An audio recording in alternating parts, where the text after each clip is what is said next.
right, which nerd will survive? We're going to find out, guys. Get ready. In the top center starting location, we have our Terran player. Can he do it? His ideas. Liquid TaeJa. An even match for these two. And similar play styles. I love casting games like this. Bottom left starting location, we have our Protoss player. He won the first set and then lost the second. How will he play this game? We're going to see. He is Starting Ace.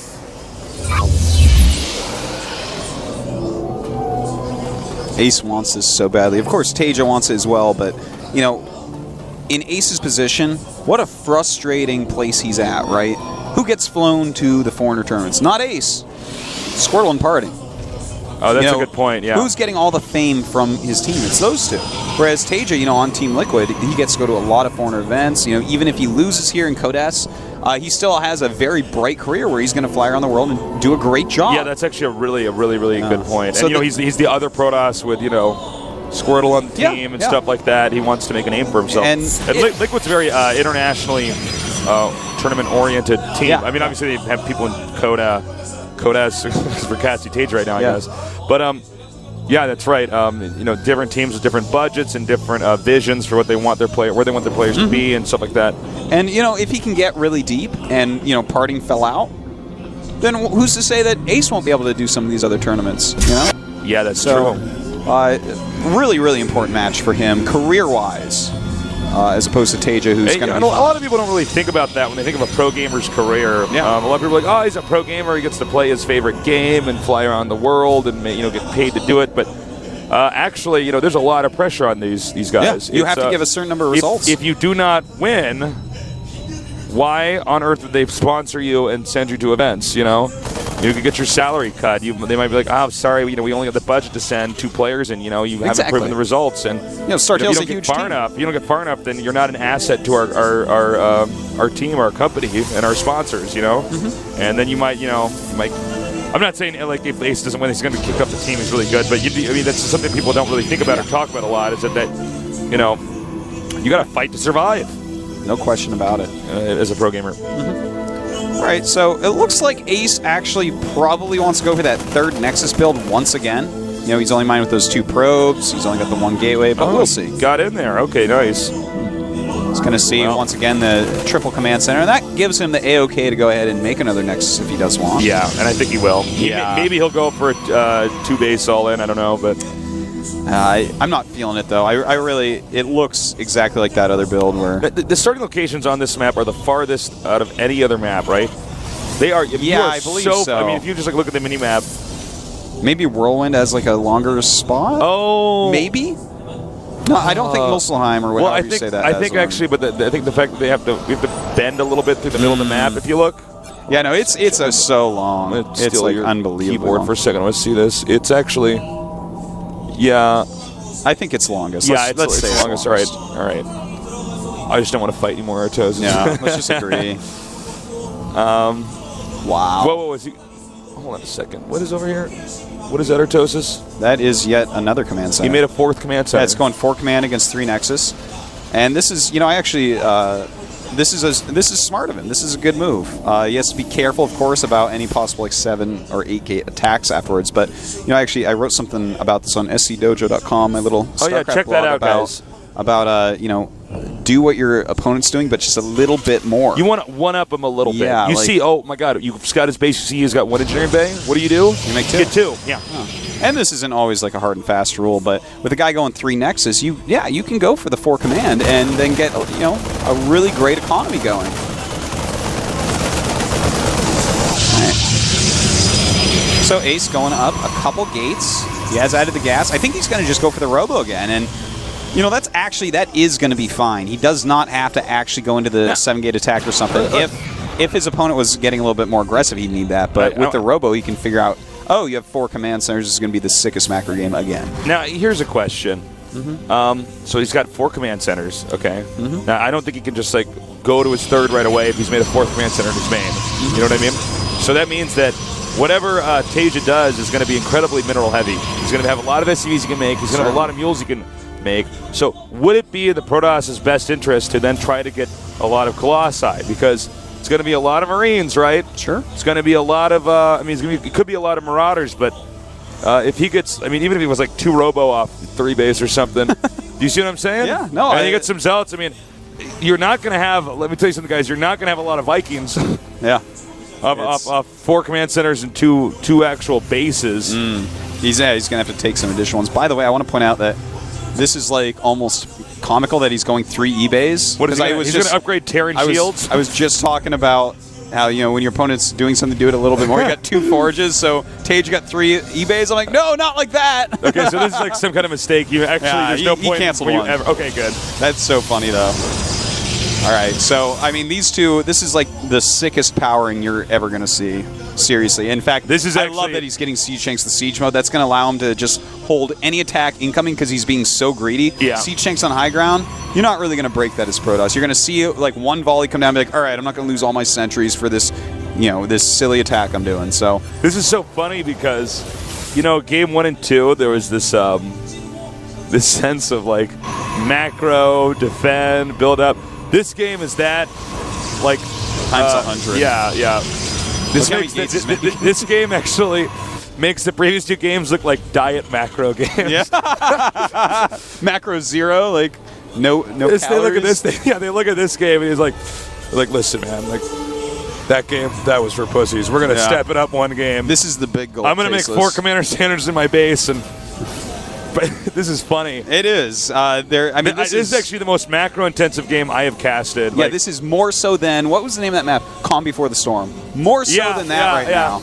It's actually insanity. And this is called powering for those of you who might not know that. Yeah. We should actually make sure to clarify these terms so, just sound like elitist nerds. It's like you get everything together. Like you're getting your economy going, you're getting your upgrades going, and then you start to build a ton of like production buildings, like barracks, gateways, stuff like that. And that's you powering up. Like, you're not attacking anytime soon. You're getting ready for like a crazy macro game. That's what powering is. So, do they have BGH in StarCraft 2? Yeah, it's called Atlantis Spaceship. I don't know if you guys do BGH. Maybe this is like a stupid question. Maybe I should know, but I actually don't. I don't play BGH. You know what I mean? I'm a competitive StarCraft guy, but then there's a map called BGH in StarCraft 1 that had like almost infinity money in your base, and usually people would just kind of tacitly agree not to attack each other so they could just power up. Like this. This actually looks like a BGH game, but it's not. These guys have actually very adroitly set themselves up so they can both power like this.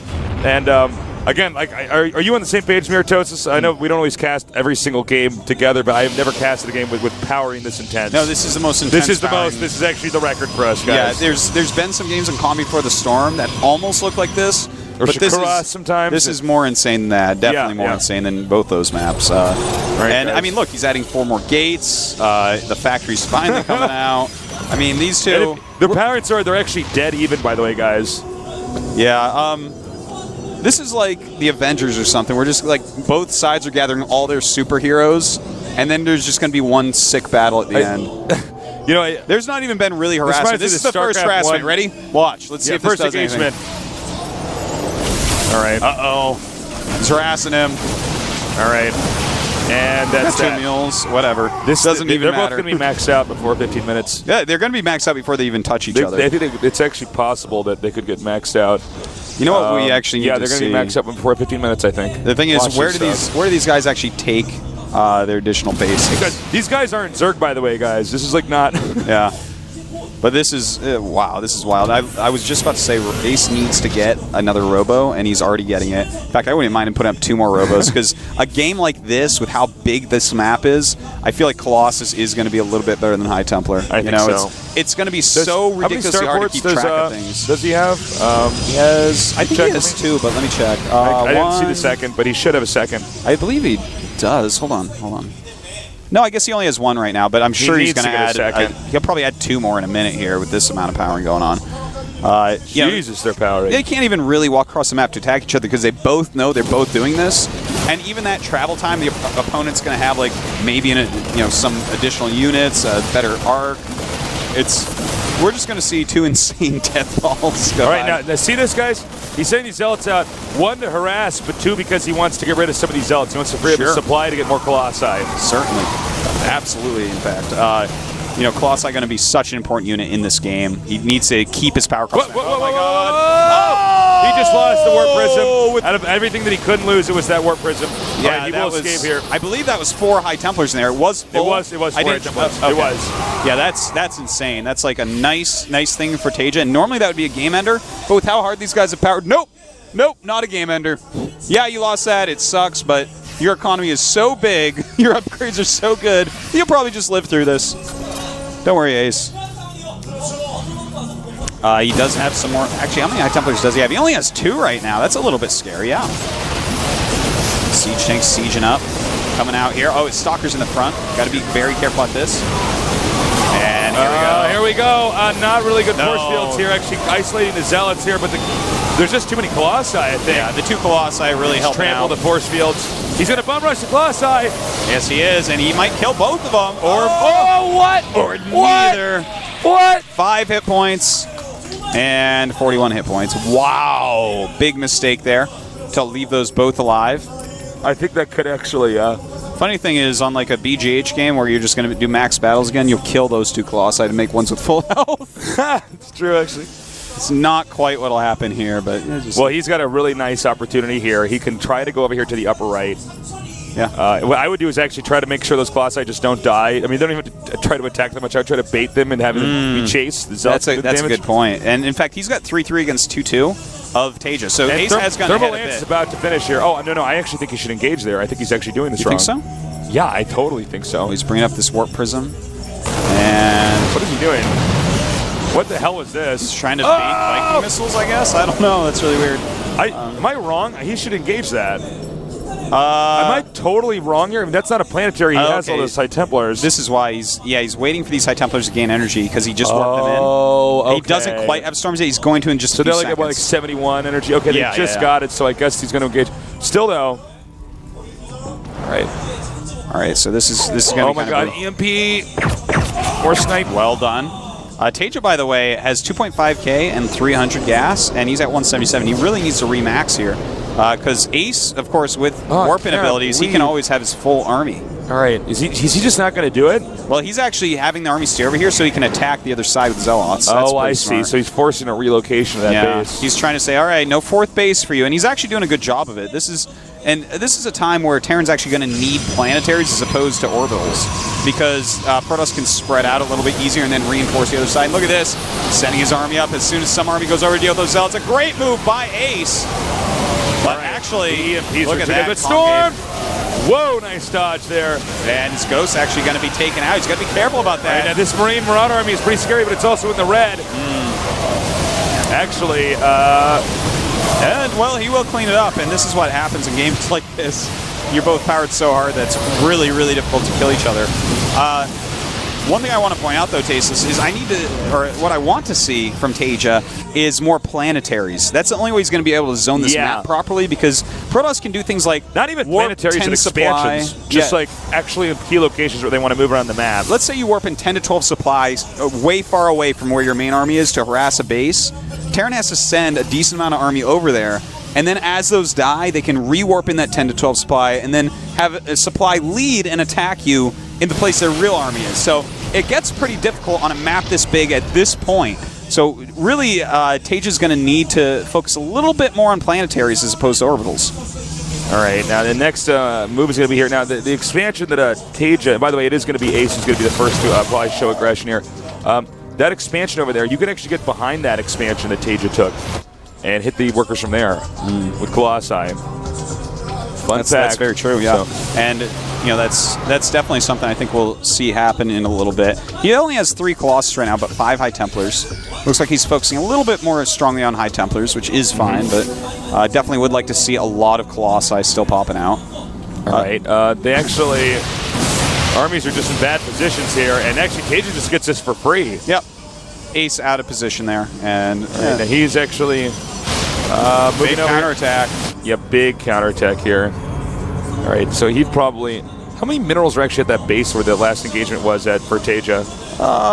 TaeJa's last. It's still reasonable. Some of them are like killed because of mules, but there's some with the law. So it's like worth engaging. Right? He lifts up. Yeah, definitely. And of course there is the gas there. TaeJa is actually a little bit long gas. All right, he's going to get the orbital. Looks like. Yeah, he needs to get that, or he can just let that fly away.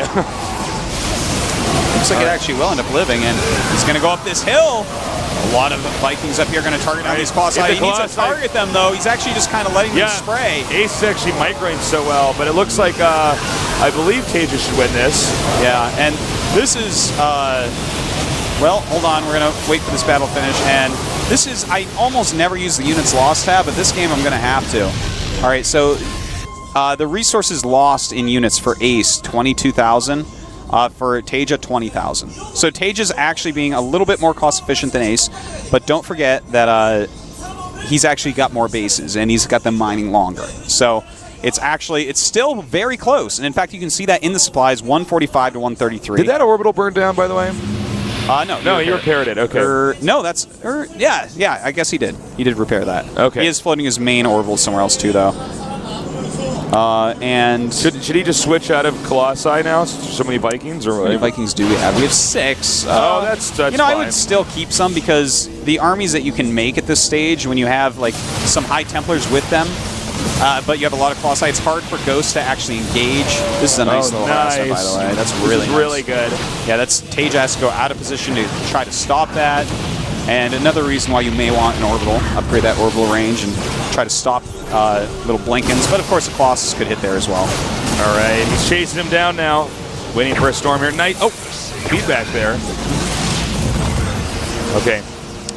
Ace going to back up a bit. Overall, I feel like Ace is playing a little bit better, especially these engagements. Yeah, he's a real thinker. He's pulling TaeJa around a lot. Yeah, he's yanking him around. He did have that really great move of killing off the Nexus of Ace over on the left side of the map. But I would agree that Ace is playing maybe just slightly better, although the micro of TaeJa is better this game. You know, guys, we never get to cast games quite like this. Yeah, it's craziness, man. This is the ultimate battle. This makes that. You know that song that's like the ultimate battle of all time, where like it has like Chuck Norris. Oh yeah, and it's actually like hilarious. The ultimate battle. Yeah. Yeah. This is kind of like what that is. It's the Avengers, the ultimate battle of all time. All right. I like what he's doing here. Really messing with the income here. Are there any more Templars in there? Oh, he doesn't have any anything to see these ghosts with, and he's actually going to take out.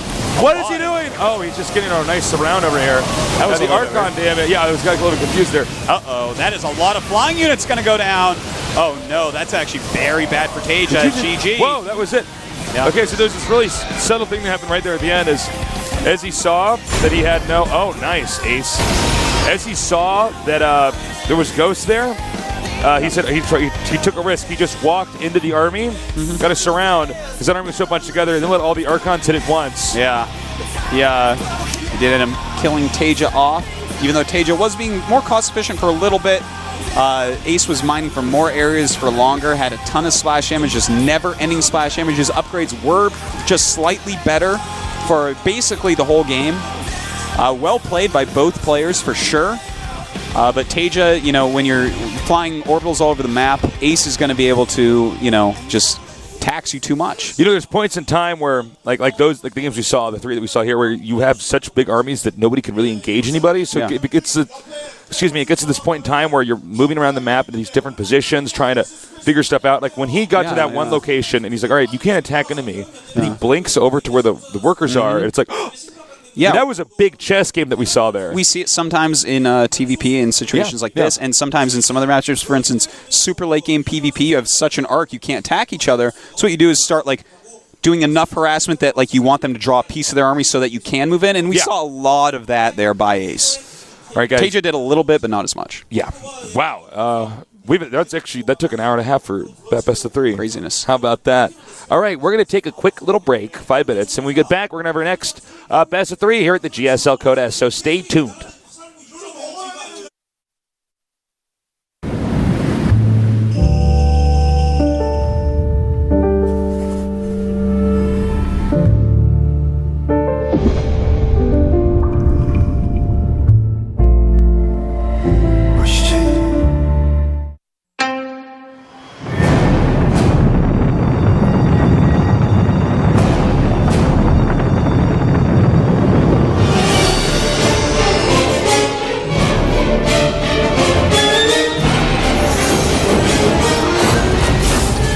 미워.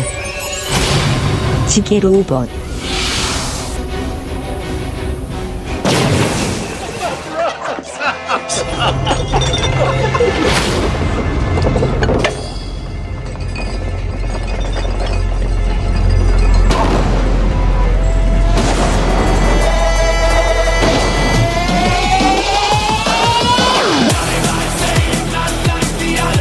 지게 로봇.